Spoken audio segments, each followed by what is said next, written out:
Then what is very important is to support your spouse, to stand by your spouse, to be fair and just. Here I need to spend a few minutes. What is the meaning of fair and just?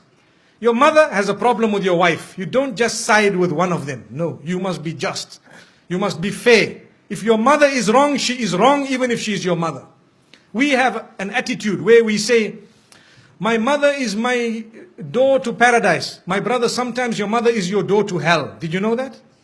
From Islam, I'm telling you, if that mother of yours is oppressive and she is doing something wrong, she could be your door to hell, not to heaven. Do you know that?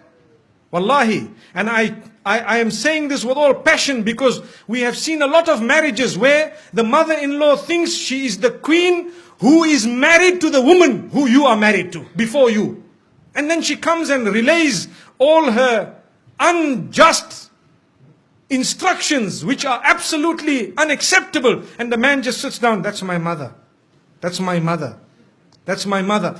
How long are you going to keep on saying that's your mother when she is oppressing your wife?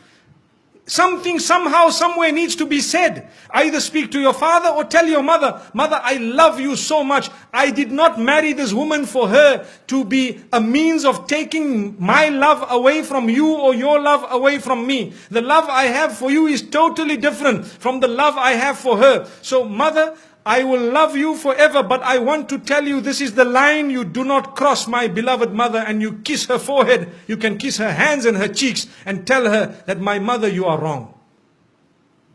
Lay it down. When you do not lay your territory, your marriage cannot work. People don't know where is my limit. They don't know. So how can your marriage work? Your mother doesn't know, your father doesn't know. Some fathers issue instructions to their daughters-in-law worse than the instruction of their own son to that wife of theirs. So what was the point? Father, why didn't you just marry this woman one time? That is not fair. You cannot just come and say, that's my daughter-in-law, I must tell her, you stand here, you go there. No, they have their life. Give them their freedom. Understand, they too need to grow in marriage to live happily ever after. It's not just you who comes and dish instructions and go out. I know this, what I've said here might be a bit bitter for some people to digest, but it is a fact of life. It is a red button that we press, and we need to press it and constantly remind people. Because when you talk about happily ever after, remember, you need to address issues that are current and valid. Otherwise, you are wasting your time. I cannot speak about a fairy tale because none of us will then learn something by the time we walk out of these doors. So this is why we say you need to be just. Tell your father where he should stand with respect. And please, the parents, do not hate your child just because he needs a bit of time with his wife. No. Or the wife needs time with the husband or the children. No, allow them that. Let them go. You do not have to go everywhere your children go.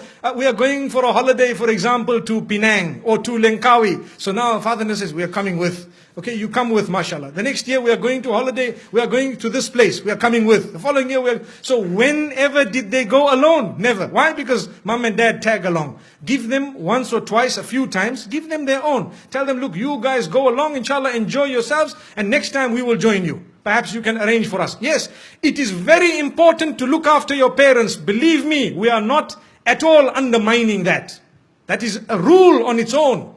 Look after your parents, but be just when it comes to your relation with them and the relation with your spouse. Be just. Even your children. Some people, and this happens in some homes, they have more than one child.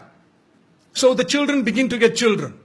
So those children who live with them in the same home, every time we shout them, we pick on them. Why? Because they live in the same home. And when the other son's children come, because they live far away, oh, my son, where were you? What happened? These children are watching. They are seeing, look at this grandfather of mine.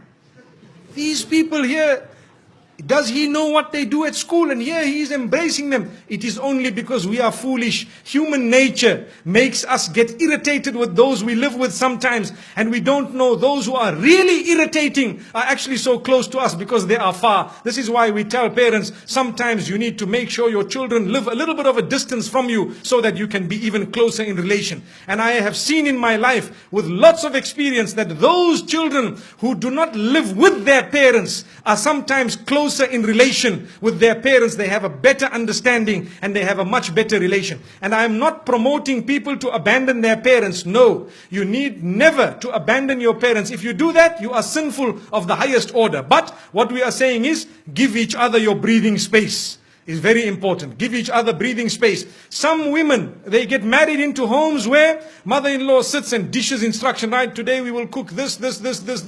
I'm inviting 20 people for lunch, 40 people for supper. Tomorrow morning, 60 people for breakfast. But hang on, man. I am one daughter-in-law here. We are a few people here. What's going on? If this happened once a while, it's okay. But you cannot just sit back and dish out instructions as though this is a restaurant. MashaAllah, if you really want, I have a friend who owns a restaurant known as Dine More down the road. Perhaps we can go there. MashaAllah. May Allah subhanahu wa ta'ala grant us goodness. I had to mention that because, you know, there are a few restaurants we've been to here. And MashaAllah, the cuisine is something else. So my brothers and sisters, I'm just thinking of it, probably the cooks are males, not females. Remember this. When you say food is very nice, a sharp woman would say, well, that's a male cook. Which means now let's eat here every other day. May Allah subhanahu wa ta'ala grant us goodness. So the point being raised is be just, be fair, be balanced. You cannot keep it lopsided all along. Because you will have your children, they will grow up, they will get married. How do you like your daughter to be treated? Remember this. Remember, very important point.